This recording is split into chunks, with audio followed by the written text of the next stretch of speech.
full support ka sa kanila, yung lahat ng fulfillment mo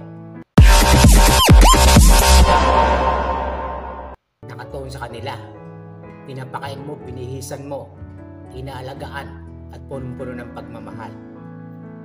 Sa akin, kung papipiliin ako, asawa o anak, siyempre sa akin ang anak. Kasi lahat ng paghihirap nandun yun eh. Binigay mo sa kanila eh. Inaalagaan mo, inaruga, pinalaki, at pinakain, at binihisan din. Yun ang pipiliin ko, anak. Mas matimbang ang anak kaysa asawa. Kasi lahat ginagawa mo para sa mga anak mo. Lahat ng sacrifices mo, yung fulfillment mo, binibigay mo sa kanila. Ang asawa nandyan lang yan eh. Masaya lang yan pag may pera ka.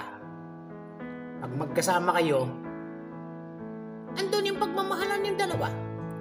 Pero pag nakatalikod ka at wala ka ng pera, hindi na mabili ang kanyang gusto, ay naitsapuwera ka na. Kaya, ang pipiliin ko, anak.